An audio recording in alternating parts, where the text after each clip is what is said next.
There are shows in this world that we will never fully understand, except Ghost Adventures. We have watched every episode to build our obsession, our fandom. Watching alongside each other because no one we know really gives a damn.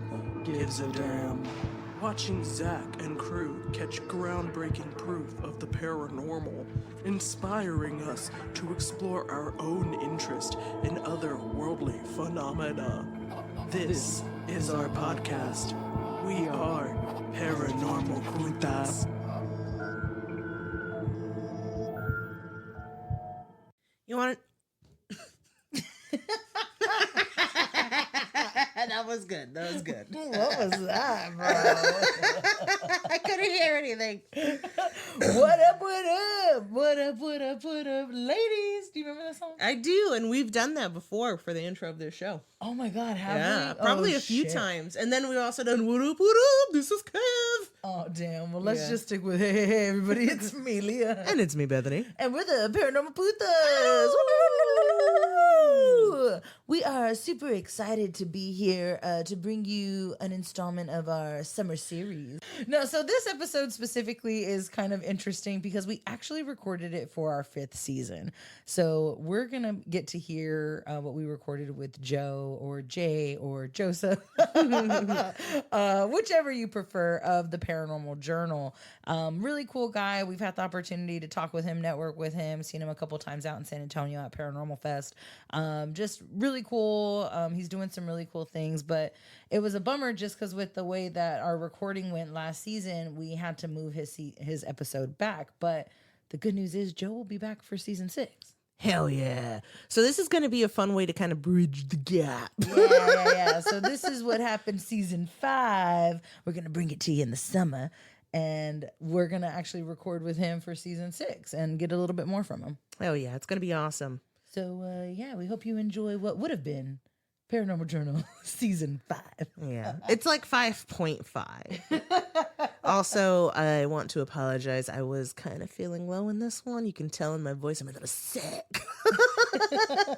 I was sick, bro. Oh, yeah. So I couldn't even remember when we actually recorded that. Yeah. So we hope you guys enjoy Jay of Paranormal Journal. All right. So excited to be here with Jay. Or do you prefer Jay or Joseph? I go by both. Kind of when we do the show and stuff like that, I do Jay just because it's so much easier. Okay, all right. I should have asked before we started recording. That's okay. I don't mind either one. I go by Jay, Joey, Joseph. Family and closest friends call me Joey, but I just use Jay because it's just so much easier to say on camera. So. All right, perfect. Well, hey, Jay, Joseph, Joey, nice to have you here.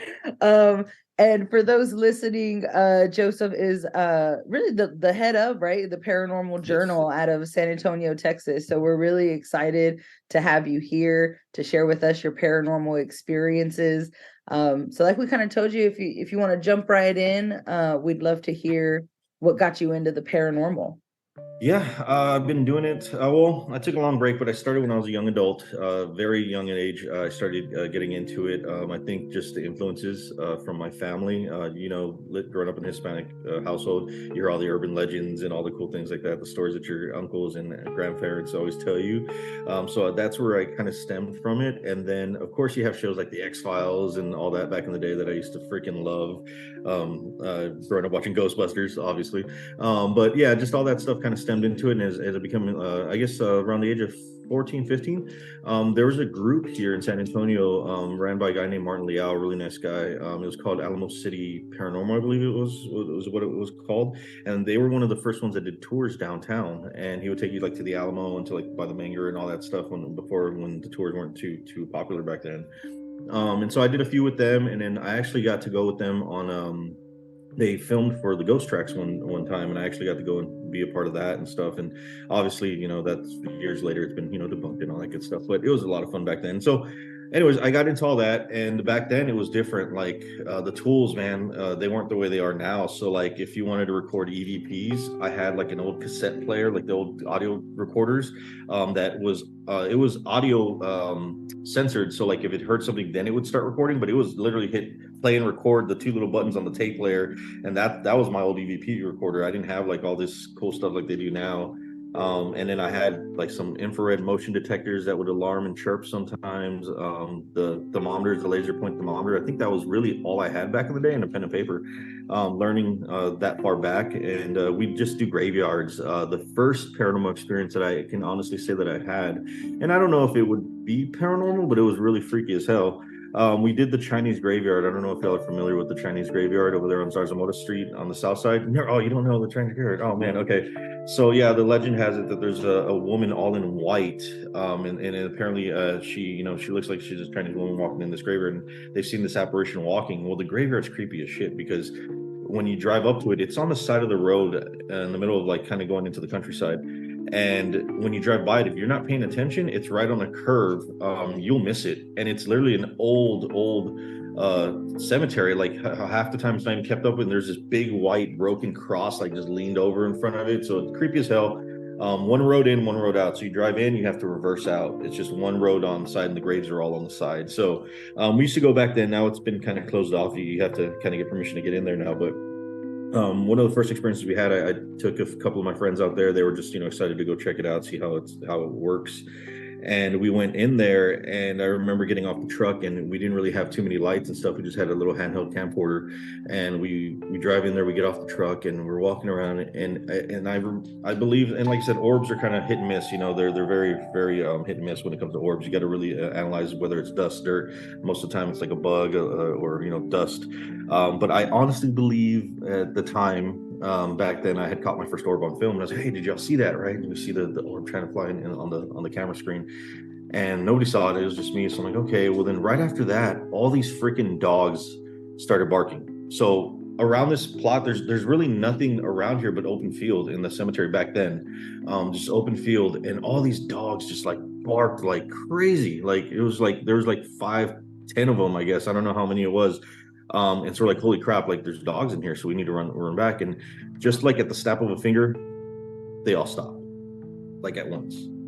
The dogs were not barking anymore. So I'm like, okay, that scared the crap out of me. Okay, this it was just weird, like why would the dogs be barking and all of a sudden just stop all at once? Like nobody said anything, nobody did anything to shut the dogs up. We didn't even know where the hell the dogs were. We just heard them surround, like it felt like they were all around us, and then they just stopped at once. So we got back in the car and got the hell out of there. So that was like the first real kind of creepy thing that I experienced in a graveyard back in the day. But other than that, just a lot of stories and stuff that I came across. Like there was one in my old household where, and I don't know if it was like sleep paralysis, but I remember my dad telling me a story where he was laying on the bed. I believe it was him or my mom, I can't remember. But they were laying on the bed, and a woman with a black dog came into the doorway, and literally you're laying on the bed's up against the wall, the entrance to the doorway is in front of the bed, and then there's another room to the left. It's a washroom to the left, so you're literally laying down.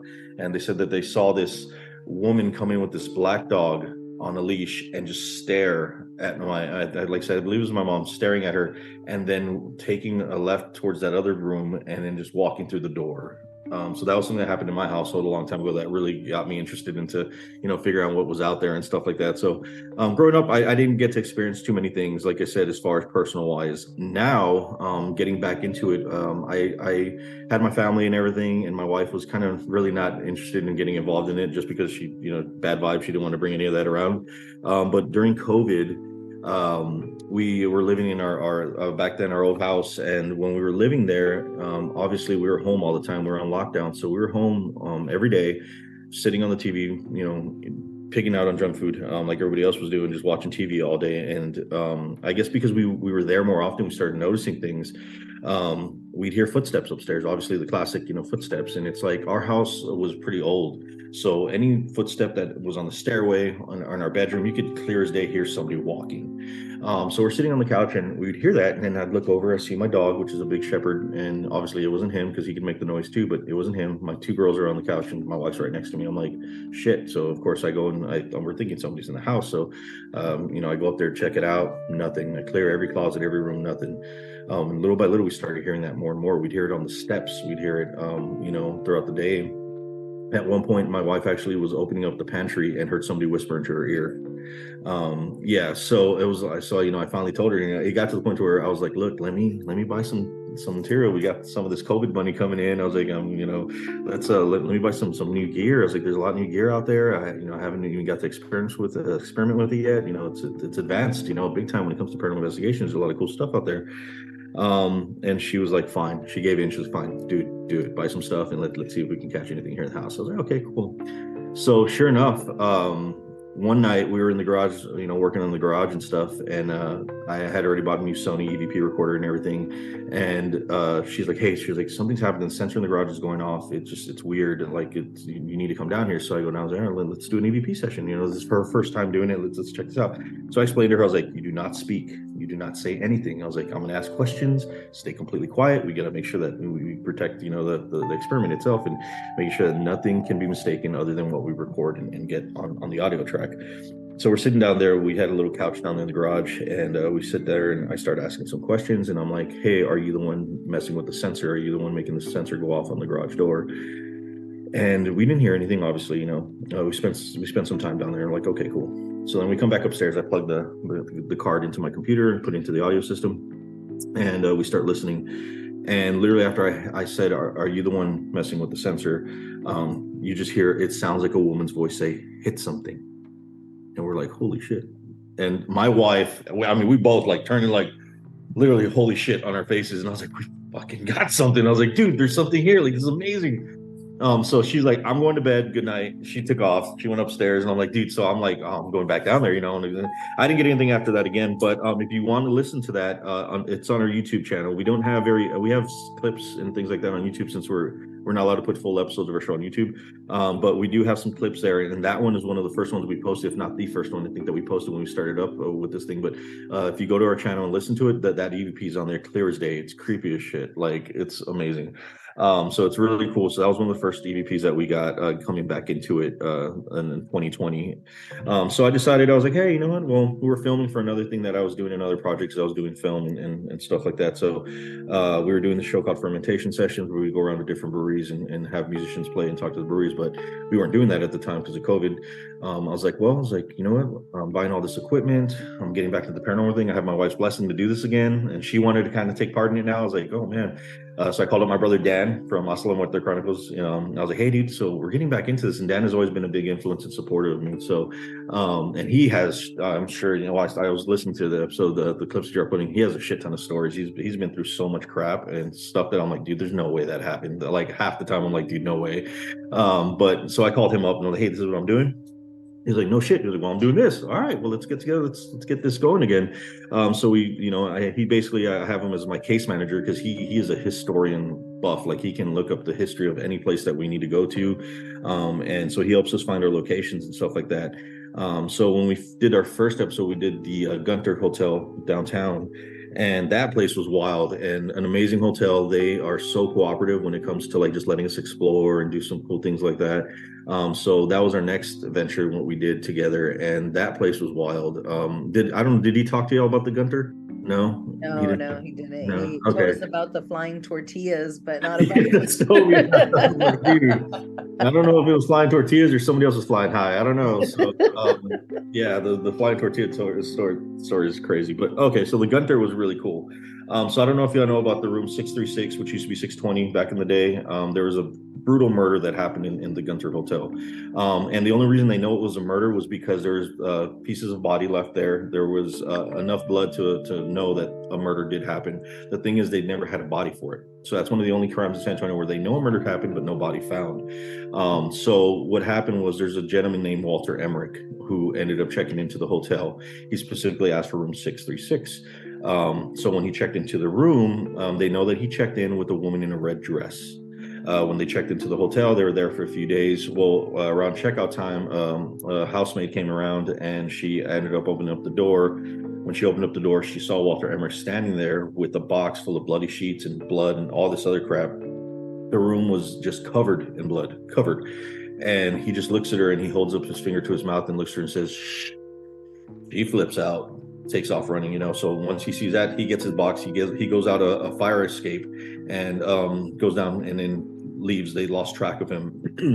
So during that time, they ended up finding fragments of body parts and flesh inside of the bathroom, where they believe he ended up using a meat grinder that he bought from Sears downtown a few days earlier. They traced it back that he was there buying a meat grinder. So they believe he, meat grinded the body parts, put it into the tub and flushed down the toilet and things like that. So cool thing is that room itself always has experiences. They actually split the room up into two. So what we did is we rented both rooms out on each side. On the one side of the room where the bathroom is still there, obviously new appliances and everything is, I'm sure, but the bathroom is pretty much in the same area that it was before. So we went into that room. We did most of our EVP sessions. We left the cameras rolling when we weren't in there. I did this one experiment where I sat in the tub. I had my entire team leave. I sat in the tub and I set up a REM pod on the shower wall. And I had everybody leave, and it was just me in the dark. I just had infrared night vision on me, and I started asking questions, trying to communicate. And at one point, the REM pod did go off in there, and that freaked the shit out of me because I didn't expect it to go off. I was like, nothing's gonna happen, No, it went off. So shortly after the team came back in, another experience that we had really cool in there was that while we were doing a spirit box session, we were doing a S-box session in there. We were asking questions and we were getting some responses, but my brother Mike, he came along to help and assist with camera work, who was now officially a part of the team, because he just came like, hey, I'm going to stop by and enjoy. And we're like, all right, yeah, come on. It's just, three of us. But now he's like full-fledged member of the team. He's sitting there when we're doing the S-box session and he hears the name Lisa. I didn't hear the name Lisa. He heard it. And we're like, okay, cool. Well, Dan was in the other room. We hadn't communicated with him all night. We wanted to make sure that, if we had anything come about, we were going to put it together at the end of the night. And we went to go grab a bite to eat. We took a break. There's this amazing hot dog stand that's like right across the street from the Hard Rock Cafe in downtown. And they have these badass bacon wrapped hot dogs. We went and got our hot dog. We come back to the lobby and we see Dan sitting in the lobby. And we're like, hey, dude, what's up? And he's like, oh, yeah. So like, all right, you want to start working together now? It's already like 2 a.m., 2 in the morning. We're like, let's finish the night together. We're like, all right. And so like, you get anything? He's like, no. He's like, but you know what? He's like, I'm sitting there. He was like, I'm asking questions. I have the REM pod and stuff set up. He was like, I'm asking questions. He goes, and it felt like I saw like a shadow figure come to the side of me, to my left. And I look. He goes, and I didn't hear it. He was like, for some reason, my mind told me Lisa. And me and Mike were like, shut the fuck up. Like, you're foolish. Like, and we hadn't talked to him the whole night. So Mike heard the name Lisa. Dan, in his own mind, without us even talking to him the whole night, it was like he heard the name Lisa in his mind. Like the name Lisa came to his mind out of nowhere. So we're like, dude, what the hell? So later on, Dan talking to this gentleman, he's an author who wrote a book and he investigated the Gunther tremendously. And his book is online and you can buy it. It's the whole story of everything, the whole investigation that went on. Still an unsolved crime. Talking to detectives and using psychics and mediums, which they've done too. They've even gone that far where they've hired mediums to go and try to help with the investigation. He says that the name Lisa has come up several times in their investigations. And it's just like, wow. So we got to experience that as well. So that was really cool as far as that goes. I have no psychic or medium abilities that I know of. I'm not in that realm. I use all my little scientific tools. So, but yeah, so that was our first big investigation together. We spent 2 nights there at the Gunter. And that was probably the best evidence that we got while we were there. The second time we went there, we did get some cool stuff. We left the camera running inside of the bakery, which because of COVID, it was still shut down. There was nothing inside of the bakery. We left the camera running in there. We set up a laser grid in one of the rooms and we walked out and we left the door closed and we stood outside of the hallway to make sure nobody went in there and interfered with the camera and the sound. And while there, we didn't hear anything. We go back in, we get the camera and we review footage. And it sounds like we hear like something like glass tapping or we hear something moving, like scraping. And we're like, okay, what the hell was that? Like, okay, cool. Well, we go back later on the night and we're just talking and stuff. And obviously we went and we tried to see what could have caused the noise. And I ended up finding a stack of glasses and I guess it was like a molcajete, I guess you can call it. It was like something to grind. And we hit the glass and I was like, dude, this sounds like glass. And then I moved the grinder and it made the same exact noise. I'm like, oh shit, like I think this is what moved. Like this might be what moved. And then all of a sudden the REM pod, which had a static cam on the other side of the bakery and that side, just goes off. As soon as I triggered the same sound, the REM pod on the other side goes off, which was like, oh shit. So we go and we get it. We reviewed footage. The footage is on there. You can see it. The REM pod goes off on itself. Nothing goes near that sucker. And it just went off as soon as we mimicked the sound of what moved earlier in the night. So that one was really cool. So little things like that, man. And I get super excited about that stuff. So that was really cool. We got to stay in the Lexington, Corpus Christi. We got to stay there for overnight. So that was really cool. That one had a lot of experiences. The biggest one was at one point we had a motion ball, an LED motion ball on the floor. We had REM pods set up throughout the room, and it was the wrap room, which is where they would bandage up the soldiers that would get injured or die during the battles and stuff like that. So people have died in that room on this steel bed that they have there. And there was one part where, a lot of stuff happened in that room. That room was wild. We heard footsteps in one area. We heard knocking in another. And the knocking sounded like Morse code, which was crazy. And my dumbass never went back to review to see if it was actually Morse code or not. That was a rookie mistake coming back into the field. But it sounds like Morse code. But that room itself lit up all of our devices all at once. The REM pod, the light ball I think went off, and then all of a sudden just like everything just boom, just went off all at once. And we're like, holy shit, like that was really cool. The sick bay, when we're in the sick bay, that one was wild too, because we had set up an EDI meter on the bed of one of the sick bay beds, and we set up 2 REM pods as well. And we just we asked it, if you could touch one of these devices, let us know you're there. Nothing happened. I was like, let me get specific. I was like, the EDI has these orange numbers on it to tell the temperature. So I say, hey, if you can, there's a little black box with an antenna next to the orange numbers. I was like, if you can go next to the orange numbers and touch the black box next to the orange numbers, it'll let us know you're here. And as soon as I give it specific instructions, man, boom, just lights up. The whole freaking thing lights up. I'm like, oh my God. Like, and I'm like, goosebumps. Like, our thing is goosebumps. I always say goosebumps because you get them, man. It's so cool when shit like that happens. So yeah, selection was wild too. So all these experiences was happening within the last 3 years. The coolest ones have been happening within the last 3 years. We've done some, home investigations that have been, recently, and those were, a lot of it was pretty much just debunked. There's one where we got some EVPs and stuff like that, but it's been pretty calm the last few months. We took a little bit of a break, but yeah, we've been experiencing quite a few things. This last investigation we were at a warehouse, and I'm editing that episode now, and we're gonna have that one released pretty soon on the platform that we're on. Apparently they have little kids that were playing with stuff inside of this warehouse. Well, the warehouse was housing a bunch of donated goods because they were opening up women's battered shelter. I don't know how to say it. Battered shelter, women's battered women's shelter. Yes, there you go. Sorry. So they're doing this really cool thing where they were gonna have a shop for them to just pick up clothes and things like that. So everything was donated. So there's some toys in there. There's some stuffed animals. And apparently a Mickey Mouse doll was being played with a lot inside of this warehouse. And then they said that they were hearing a lot of things from time to time in the warehouse in the back bathroom that they have. So we investigated that place. And what was really cool about that place was we had a light ball in the middle of the warehouse. There's no AC in there. It's hot as hell. I put it on a crack so that way it doesn't move. It doesn't roll, nothing like that.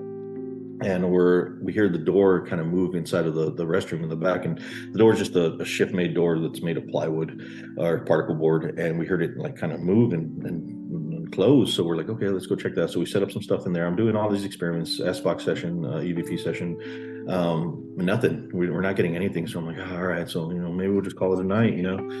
Walk out. Well, as I'm walking out, they're like, dude, the REM pod's going off. It's going off. And I'm like, okay. So I start running back over there. And as we're going over there, we're talking some more. And then all of a sudden our camera guy on this side, he was like, dude, we look, and the motion ball, the LED light ball is just going off like crazy in the middle of the warehouse on that side. So we're like, oh crap. So we go around and we're recording that. Like, dude, the REM pod's going off. So we go back. So like everything just kind of started triggering at that moment. We're like, okay, so we're getting something here. So while we go back to the DVRs to review it on film to see if anything possibly moved, the light ball or anything like that, it goes off again while we're in the room. So we capture that too as well. So like that was kind of cool on that sense. But yeah, it's been a while, man. Like the few investigations that we have, we've been fortunate enough to get some pretty cool evidence. It doesn't always happen that way. There's plenty that we've gone to that, it's just a dead end. We don't get anything. But the last few that we've had have been pretty fun. So it's been a while, man. It's been a cool ride getting back into it. Like I said, the tools are great now. The things that we're using to investigate are freaking fun, man. It's a lot of fun. It's a lot of geek tech. So it's gotten a lot better since before when I was back as a kid. So, but yeah, it's been a while, man. It's been really fun. That's awesome. And I love the tech. I think it's really cool. And of course, me and Bethany are investigators, and we don't use any fancy tech when we do investigate. But I love the technology to, I guess, right, debunk or identify or really prove that these things are out there. So really, really cool. And your experiences sound super scary. Like, and there's a couple I want to go back to, if you don't mind. Like, I was over here like, ooh, I gotta ask about this, I gotta ask about that. So I think for me, the first one, right, in the graveyard with the dogs barking, I'm kind of curious because, like, I don't know if you ever heard anything like growing up regarding, like, I guess, myth and legends around dogs, and I guess, I don't know, and the past life or afterlife. So I'm kind of curious, like, do you have any thoughts or opinions on maybe what those dogs indicated when you were out in that graveyard? I don't know, man. I mean, so like the skeptic, as a paranormal investigator, the skeptic always has to look at what everything is and stuff. And the part of me was like, was it a fucking alarm system where like you open up a door or a gate, you trip a wire, and the dogs just go off and it just stopped? I don't know. I don't know. As far as the myths and legends go, I mean, I've never really dug into how where the dogs lie and all that. It's weird. I honestly can't explain it. I wish I had an answer for you on that, and I don't. It was just, like I said, for them to all stop at once was just freaky. Yeah. I don't know. I don't know, to be honest. Yeah, I was like, ooh, hellhounds, or Hounds of Hell, like, like Lost Boys and all that. Yeah, the Hounds of Hell. And I don't what are know. you protecting? Yeah. I hope that it wasn't. I mean, I've been fine since, but for the most part, yeah, I don't know if anything was protecting that land, but yeah, and everything there is pretty. It's a really, like I said, it's so small. Like if there was dogs there, we would have seen them. Like it's such a small graveyard, man. You can stand at the beginning of the entrance and go to the further back, and you're right there. Like it's a few feet. So yeah, I don't know. And the fences around you, there's trees and stuff, but you can see everything around you. So I know for a fact there's no freaking dogs there. Like, so where that noise came from, I have no idea. I have no idea. That's just trippy, and yeah, for you not being able to see them or identify where they are, like that's wild to me. So now I feel like I got to do some digging on maybe even dogs in Chinese culture or something. What does it mean? Yeah. That's really cool.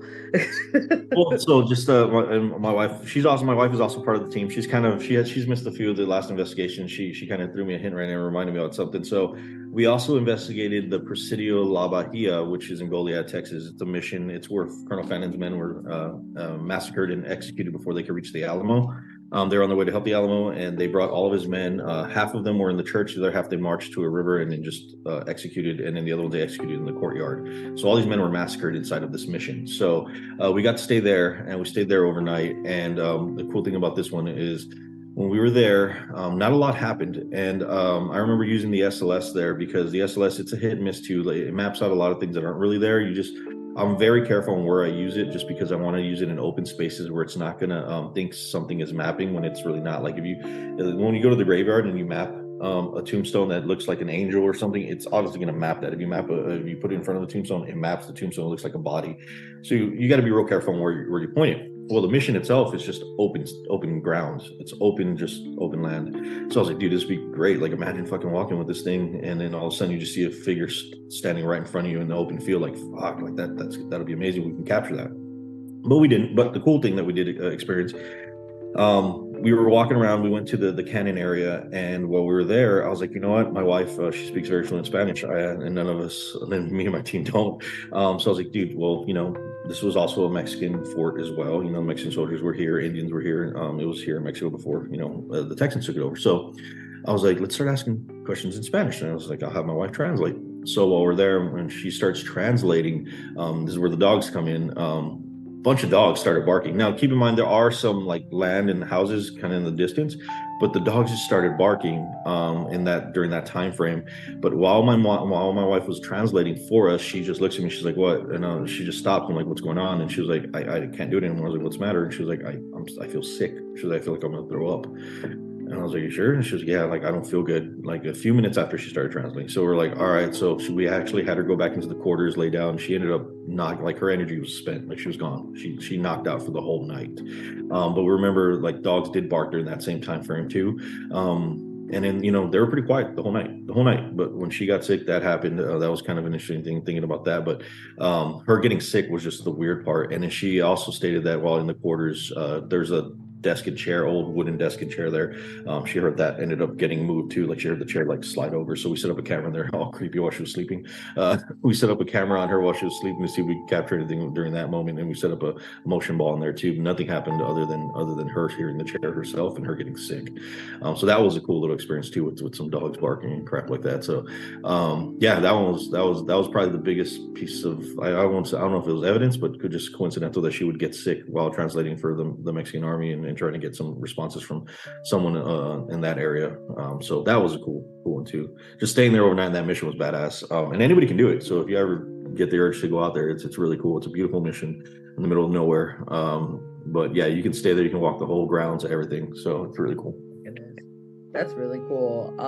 Yeah, and I like the body indicators too, like you mentioned earlier. Like, oh, I get the goosebumps when you feel something kind of going on. So I think getting sick, getting the goosebumps, like huge indicators that something's up with the energy, right? And that's something that is also really cool to hear about. So awesome. Yeah. I'm kind of the footsteps at y'all's house, because footsteps are, I have yet to experience that.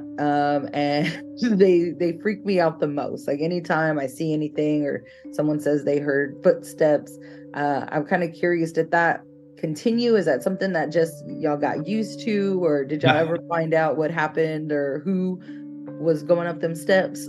We ran the background on the house, had my brother Dan run it. We looked for whatever we could find there, nothing. I will say, and I won't go into too much personal, it was weird. It's weird because moving in there it was a big thing for us. We were there for about 7 years. I want to say, and I don't know if it contributes to it, but like you talked about the energy, the just the feel of everything. I will say some of our most dramatic things growing, like when my daughter's growing up, and a lot of a lot of, I don't say bad things, but just moments that if you didn't have to experience them, you wish you wouldn't have. A lot of that happened there. So I don't know if that contributed to it, but here's the thing. So the footsteps, yeah, they continued. I think we started kind of brushing them off, and it got to a point to where they started happening a little more before we left too. My daughter, one of my daughters, she was actually she came to me and she was like, were you trying to scare me? And I was like, what are you talking about? She was like, well, it felt like you were coming. I heard you coming down the stairs behind me, because you can hear it clear as day. She said, I heard the heavy footsteps. You were coming down the stairs behind me. She was like, and then I turned around and you weren't there. She was like, I thought you were trying to scare me and sneak up on me. I was like, no, baby, I've been in my room the whole time. She was like, are you sure? She was, you're not messing with me. I was like, no, baby. I was like, I'm not messing with you. I was in my room the whole time. She was like, somebody was walking behind me on those stairs. And I was like, well, it wasn't me. So I think it was a few days before that I had just gotten my SLS camera. So I was like, well, let me play with it. We're in the house, let me play with the SLS camera. So I ended up doing that, and I ended up getting the SLS camera and walking up the stairway, well, I shit you not. If I can, I'll share it with y'all sooner or later, or when I get a chance. It did capture, and it was on the outside of her door. I never told her this. She was in her bedroom, and on the side of her doorway, there's just a wall. It's just a plain wall right there. It literally just captured a figure just standing like straight up. Like it wasn't waving around like you see it. Like it wasn't moving. It was just there, and there was nothing there for it to map. Like nothing. It was just a plain wall, and it just looked like somebody standing outside her door, watching over the door. And I was like, oh shit, okay. So I just like click, turn that off. I'm gonna go back in my room, and I'm like, I tell my wife, like, hey, guess what I found? So that's one of the things that happened there. And let me see. I don't know if I still have it, but we ended up having a green light. We had a green light in our hallway that connected our living room to our kitchen, and that the stairway going upstairs had another window to it, and our neighbors are right across, like literally right across from us, and we're really cool with our neighbors, great neighbors. So a few months after we had already left her, we were living in her new home, and she just texted, and she knew what we did. She was a big supporter of our show and fan. She was so awesome. Her and her husband. I just get a text like it's like 11 p.m. The house is vacant. Nobody's living there anymore, right? This is like maybe 2 months ago. She texted me. She was like, "Hey, dude, dot dot dot." She's like, "You need to get fucking back here ASAP." And I'm like, "What? Like, what's going on?" She's like, "I shit you not." She's like, "This fucking light just came on when I was coming up my stairs, and I saw the light just turn on in the fucking hallway, and it's the big bright green light that we had." And I was like, "Dude, are you sure nobody's working in the house?" She's like, "Nobody's in the fucking house. Like, you need to come back. This is fucking crazy." She was like, she was like, "It turned on by itself right now in front of us, and the switches there are like the little push switches, click click click, the push ones." So yeah, so in order for that light to come on, you had to literally push that thing on. So she was flipping out. She was like, "Dude, come back! Like, this is nuts." So yeah, so that was before anybody moved back in. So apparently things are still happening there. I assume they're going to continue to happen with the new tenants. I need to touch base with her. I know they're probably already asked questions to the new neighbors, so I need to find out if they have experienced anything yet. I only did one investigation there, just because we just kind of didn't want to increase it or intensify it in case it was something bad. So I really didn't do any investigations, and I should have done one before, or during the time period that we moved out, since the house was completely cleared out. But it was one of those where I just kind of wanted to leave it alone, because if it is there, if the energy was bad, I didn't want to bring it along with me. Leave it as is. But the one investigation I did do one time was I set up some cameras in my girls' room one day. They were out all night, and I heard something fall in the room. I could never prove or see what it was. They had so much crap in there. But something did fall and get pushed over in the room one time when I set up those cameras. But I could never see or come to the conclusion of what it was and what pushed it. So that was about the only other thing I ever did when I was there. I had set up some static pods one time. Static pods are very hard to go off. They don't go off very often. They usually just go off by static electricity. And I set up one static pod that has a little yellow light. I set that up in the kitchen one night. I was there having a beer, and I turned off all the lights. I set up a camera, and I was just like, "Oh, let me see what happens. I'm just gonna sit here and see what happens." And one night, the static pod did flash yellow. It kind of just illuminates real slowly and just dissipates real slowly.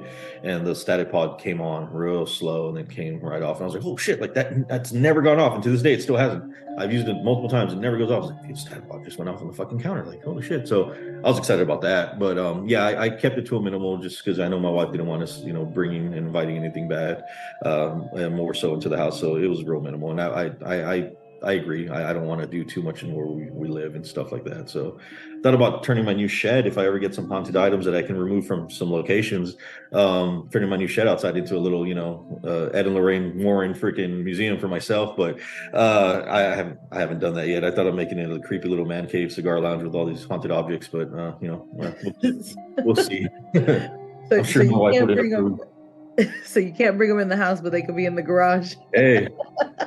The dogs will probably go ape shit outside barking at the door. That's when you know you got something, right? Just standing in front of the shed door barking at it. That'll be great. But yeah, we'll see how that goes. I'm still working that plan out. That's awesome. Kind of curious, and we usually ask, especially people who are investigators, right, or kind of indulge in it a little bit more than we do, especially hearing, right, how your wife's like, "Don't bring any of that home. We want to make sure the house stays safe." Do you have anything that you do before or after an investigation to kind of make sure that you are, I guess, like a cleansing, right? Is there any type of ritual or something that goes on to make sure that you feel that nothing's attached? Before, no, I never do it before, to be honest. Afterwards, I do. I don't. I don't say. I mean, I have never really said a prayer afterwards. I'm very stern, very firm with saying, if whoever's here, whatever's communicated with us, you are not allowed to come back with me. This is your place. This is where you stay. Do not come back with me. I'm very firm in that, and I say that very loudly, very and to myself and to my own mind as well. I just feel like it's a lot of times, I mean, honestly, I feel it's the person's energy that attracts it too, it's the mindset. So I have this theory, and it's not proven, obviously, and I don't know if anybody else feels this way, but it's like when you mess with the Ouija board, right? Everybody, like, there's tons of investigators who mess with Ouija boards. Fuck that. No, I do not mess with the Ouija board. I don't care how daring I want to be in an investigation, whatever the case may be. Yeah, I'll lay in a coffin all night. I don't care, things like that. I'll go into the creepiest spots in a location. But playing with the Ouija board just off limits for me, just because the way I explain it. Let's go back to dogs again. The way I explain it is, it's like it's like walking into an open field, and you have this gate. You have a square gate, round gate, whatever you want to call it, and you just have a ton of dogs inside of this gate, and they're barking, they're going crazy, and there's just mixed dogs, all sorts of dogs. You open that gate up, what's the first one that's probably going to come at you? The one that wants to bite you, the aggressive ones that are chewing on the fence already trying to get to you. I feel like playing with the Ouija board opens up that door for whatever wants to come through can come through. And I also believe that, because when you think of Ouija board, come on, and it's pretty common knowledge, you think it's evil half the time. A lot of people associate the Ouija board with something being evil. And I think a lot of people go into that mentality already, having that energy and that mindset sometimes is what allows that to come through first, because you're inviting it. That energy is already there. That mindset, that the manifestation, I guess you can call it, is already there for them to come through. So yeah, that's kind of where I come with it. People that use it and have success with it, by all means, great. I just won't. I believe it can be a real tool. I believe it's something that people, can use to communicate with. But I refuse to use it, just for that same fact is, I just don't want any of those mean dogs coming at me. So yeah, that's basically my theory on it. So yeah. No, that's a really cool theory. And is it also kind of weird that as you were saying that, I was like, who let the dogs out? Like, the gates opening. I'm sorry. Plug it in. Post plug it in. We're just gonna insert who let the Hey, it'll work. I guarantee you. I was like, don't let those motherfuckers out. Don't let those motherfuckers out. Yeah. So yeah, the energy, I kind of just do that. I'm very firm and stern before leaving the location and things like that. So, but prior to the investigation, I really don't say much. I kind of leave it to where we go in with open minds and hoping to see something. So I don't do anything to maybe brush that off, or if there is something evil there, I don't want to say a prayer or say something or cleanse to make it go away, so kind of go in there like, hey, it's open-minded, we're going to see what's here, and let's go from there. And then afterwards, if we do experience stuff, then I'm like, hey dude, like, stay the hell here, you're not coming with me. So that's kind of how I run mine. So it's really cool. Is there anything, I guess, that you're kind of, because you're still doing this, right? Like, you're still going out, you're still looking for these things. Is there something that you really want to experience that you haven't experienced yet? My wife's standing here drinking her coffee. She's going to hate me for this one. I would love to experience like a real life exorcism. So my dad, a very, very, very dedicated person to his church. Apparently they go to locations, they go to houses sometimes that they feel like there's a family member that's being possessed and things like that. They're non-denominational Christian, right? I believe religion in every form plays a part in everything in the world. I don't believe there's a certain type of religion to follow, to be honest. I believe that everything stemmed from something, and I believe that it all branched out because of different things that have happened. So the Catholic exorcism, I believe that's a real thing. I believe that there's something that works for them. I believe the Christian non-denominational exorcism that they do works for them. If you go to you've seen them on YouTube, the Russian exorcisms, where it's more of a Catholic kind of thing, but different religions have different ways of doing things. And I believe some way or another, all of it stems back to this one power that it works. Once again, I think it's the power of belief, the power of the faith that they go into it and pushing whatever it is that they believe is evil or this demon that's in these people. But he tells me stories how they go, and the pastor sometimes feels things. And my dad one time said, and my dad's he's not an investigator in any sorts. He's never done things like that before. But he said one time they went to a house and he got freaked out because they were having a lot of problems with this child, and they felt that there was something wrong with their kid. And he said when they went into the child's room, he literally felt his back pocket getting pulled when they were walking. So immediately the pastor was trying to like bless the house and things like that. But I would just love to see a full-on person have an I want to see an exorcism. Like, I want to be there and see this thing happen and go through it.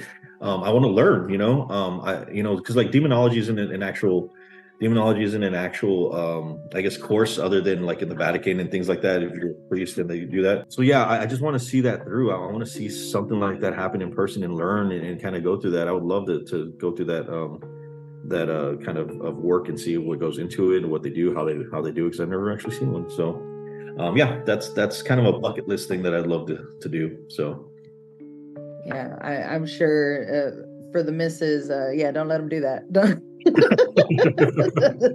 don't do that. Don't go do that. No, and what about like locations? Like, is there anywhere in the world, if you could go investigate it today, where would you really want to go check out? either the UK, German, or England, any of the castles that have a lot of history. Yeah. And I am bringing a German translator because I don't believe these guys that go into these freaking castles that are in Germany. They're like, "Can you hear me? Say something." They're like, "Yes, bro." It should be like 999, like it should be some angry like German dude like being ugly and mean to you and speaking German. Like I don't like when they go into these castles and you hear like pure English responses on the spirit box. Like I want to get some concrete evidence of German language coming through the spirit boxes or coming through the EVPs. But yeah, just stay in an old creepy castle would be amazing. That'd be fine with me.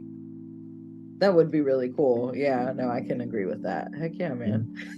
Yeah, and I would love to. I would love to see a freaking. And the UK has tons of castles and the torture chambers, and the stay in the torture chamber would be freaking amazing. Like, dude, to imagine what you could hear in there. There's this guy that I follow, and he's a paranormal investigator, and he's very, very strict on his way of doing things, and he's really cool. I don't know if you've heard of him. He was on the first. It was on A&E. It was one of the ghost shows, but his name's Brandon Alvis. And so he's very famous. Brandon Alvis is amazing. But he recently released an EVP session on a house that had a murder occur, and there was children that were murdered in the house, a family that was murdered in the house, and he released this EVP, and he had it analyzed by third-party companies to see what it could possibly be.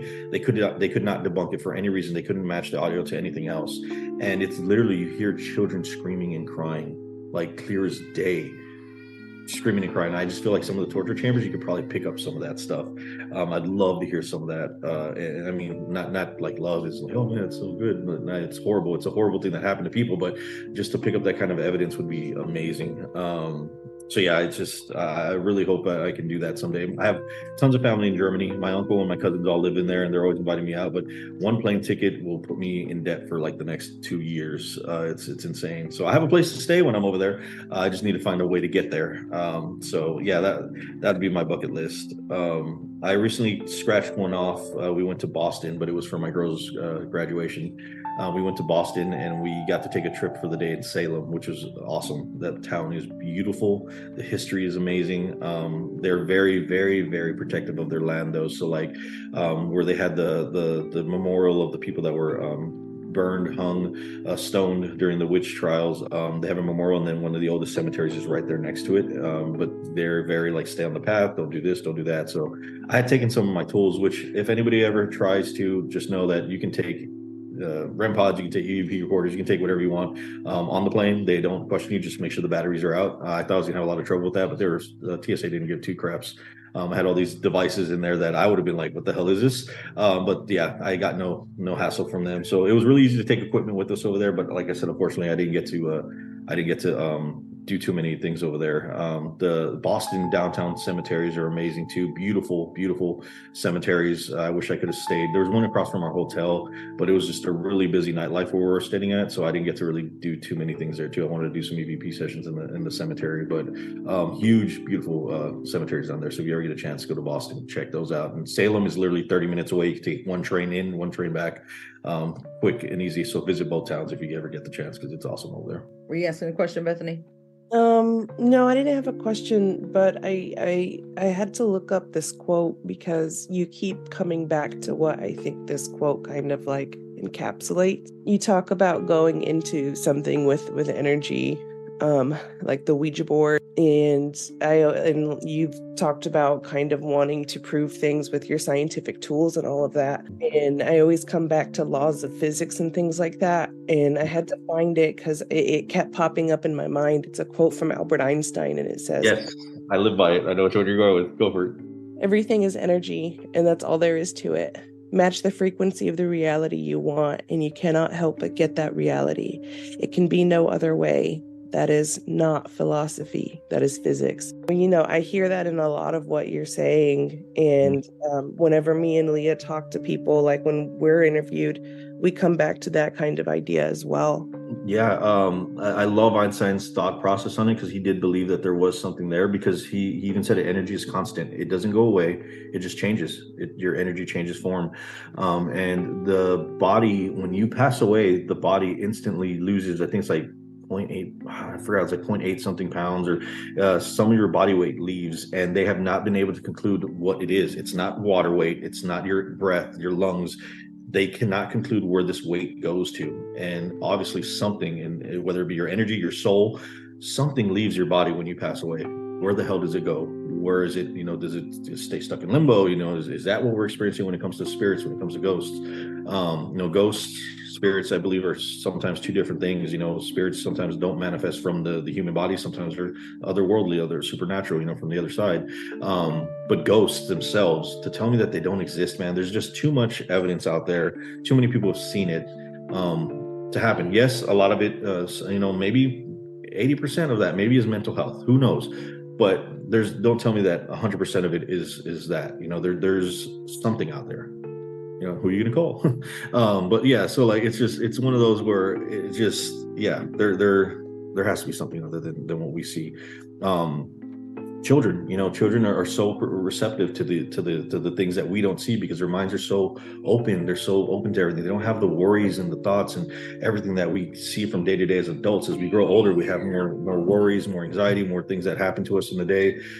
We don't get to just have an open mind to everything, and children, babies do, because there's nothing to, everything is just new to them. So I think they're able to just receive and get that perception of everything that's around them. So yeah, Einstein, I love it, because I believe his thought process on it all is just basically where the main foundation of the proof comes from. Is just smartest man in the world, and he figured that out. So you can't tell me he's wrong. So Exactly. He says everything is vibration, and you talk about manifesting that reality of, you open those doorways and you're already expecting something evil to come through when you're playing with something like a Ouija board. So again, you're just matching that vibration and you're going to get that reality. So I just thought that was really cool that you brought that kind of idea up quite a few times, and it's something that I definitely agree with. Cool. Awesome. Yeah, man. And that really like hits. Typically the last question we ask is like, what do you think this all is? So you kind of we hit it there. Yeah, man. I don't know. It's awesome. I think we're starting to get into things where they're starting to believe, and they don't talk about, the government doesn't talk about it, because what happens when people fear what they don't understand. And I think the government has so much technology out there that aliens, now we're barely starting to tip the point in aliens, when happened in 1964 with Roswell and all that stuff. So I think there's been a lot of advancement in finding things out. I think they just don't allow it to be out there, just because of the fear of what people and how they will react. Like I saw this one video, a lot of the, like 98% of the shit you see on TikTok is all BS, but there's some cool stuff out there. And then I go back and I actually do some digging and see it. And like, we talk about like, cryptoids, and cryptozoology and beings and creatures that we have on this earth, that people, Bigfoot and what is it, skinwalkers and duendes, little elves that they have in Mexico, duendes. There's too many sightings, too many things that have happened. Of course, some are clear and most of them are blurry, but there was this one where one of our former presidents, have you ever watched the Missing 411 in the mountains, where these national state parks? So the Appalachian Mountains is the biggest trails that we have in the United States. People get lost, people die there all the time. There's a big underground cave system that's there. I don't know if y'all know this, but people get lost within the cave. So they've shut a lot of it down. But there's a belief that they started the system and had this agreement to where basically they have the Park Service, like there's this like top secret Park Service that goes in and has made some of these cryptoids and everything go into the caves and live there and dwell there. And then a lot of the people that go missing is collateral damage, is what they say. They go missing because they were taken by something other than another human. So there's all sorts of crap out there when it comes to this world, man, whether it's, ghosts, creatures, it's real. I feel, I know, I believe in my heart it's real. It's just a matter of finding the right science to make it a real science, and making sure that it's fact-based driven stuff. and we just got to dig into it and make sure. Like, hopefully one day paranormal investigations, parapsychology will be an actual accredited study. And I think people like Brandon Alvis and people that take it serious are the ones who, dogs barking, people that take it serious, will make that happen someday for people in the future. So hopefully we'll see, but I definitely believe it's out there. And what's causing it, I don't know. I believe there's an almighty being somewhere, wherever he is, but whatever it is, but there's a link to something. So I just don't know. I wish I had an answer for that too. That's very Mulder of you. I want to believe. We want to believe that Yeah. something is out there. No, man, that's really awesome. And again, this has been such a great time. Thank you so much for chatting with us about these things. We enjoy it so much. We're at the top of our hour, but of course we want to give you the opportunity to shout out your project, what's going on with you, and where people can find you, because you do some really awesome stuff. So people got to go check you out. Yeah, no, you can find us on all the platforms. So we're on Facebook, we're on Instagram, the Paranormal Journal. It's the black and white logo. And we are platformed. Our shows are contracted with a group called Paraflix. It's a new streaming platform. It's kind of like Netflix, but it's all paranormal shows. So we're with Paraflix. We're an exclusive show with them, and they just released something really cool. What they did is basically you can download the app on your phone. It's on Google. It's on Amazon, Apple. So if you download the Paraflix app, they have a free to stream thing now. So you're actually able to see some of our free episodes and some of the exclusive episodes that are on there. So you can actually download the app and get the free channel.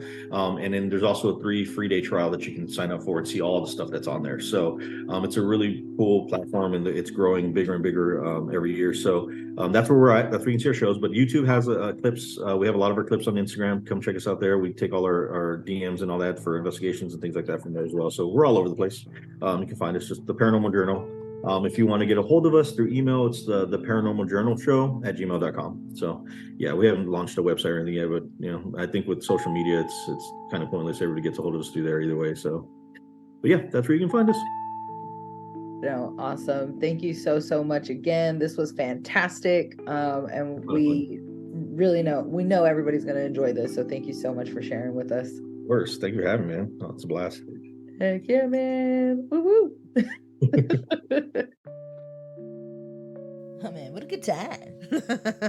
Yeah, dude, that was awesome. I loved hearing like his philosophies and his stories, and you can just tell just how excited he is about just this world, and how passionate he is about what he does. Oh yeah, man. So we're really thankful that we got to share his initial introduction with you guys, and we're really excited to bring him back here in the next couple weeks. So just stay tuned for more Paranormal Journal. Heck yeah, bruh. I know, man, but even though it's super exciting, it still needs a cleanse. Let's do it.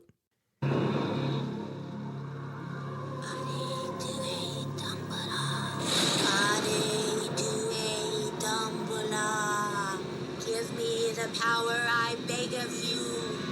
Hare Due Dumbledore. Give me the power, I beg of you. L'envoi monsieur de Boischelio. Ce soir Etienne Bois de Moore.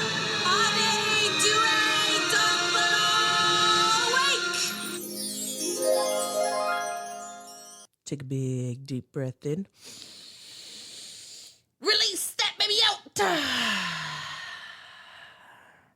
You're lighter, you're brighter, you're cleansed. Hey, thanks. I feel it. Anyways, per usual, thanks for hanging out with us, everybody. We hope you're staying cool and hydrated. But until next time we see you, I'm still Bethany. And I'm Leah. And we're signing off with two besitos. From these putitos.